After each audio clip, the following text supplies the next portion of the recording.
Rhizobium का क्या मतलब होता है, ये आज की इस वीडियो में सीख लेते हैं।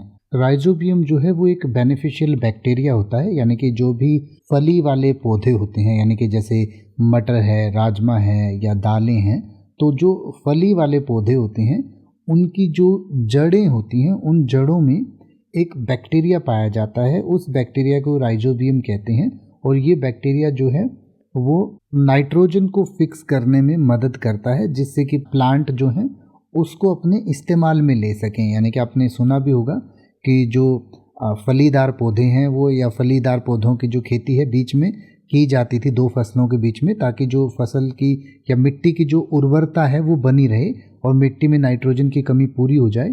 तो वो इसीलिए किया जाता था कि जो ये राइजोबियम बैक्टीरिया है वो वहाँ पर बना रहे, वो मरे ना। तो इसी बैक्टीरिया को राइजोबियम बैक्टीरिया कहा जाता है, यानी कि a type of beneficial bacteria that lives in the root nodules of leguminous plants and helps fix nitrogen from the air into a form that plants can use.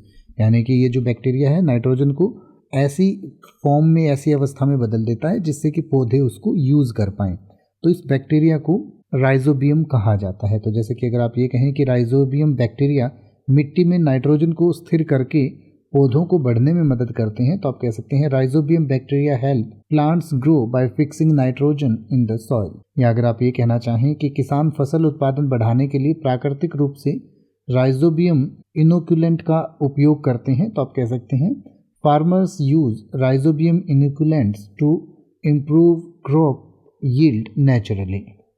अब आप किसी भी वर्ड का मतलब हिंदी और इंग्लिश में YouTube पर search कर सकते हैं। आपको मेरी वीडियो मिल जाएगी जिसमें आप बिना किसी फालतू बकवास के सीधा उस वर्ड का मतलब समझ पाएंगे। तो ऐसी ही वीडियोस को देखते रहने के लिए चैनल को सब्सक्राइब करें और बेल आइकन को प्रेस करें।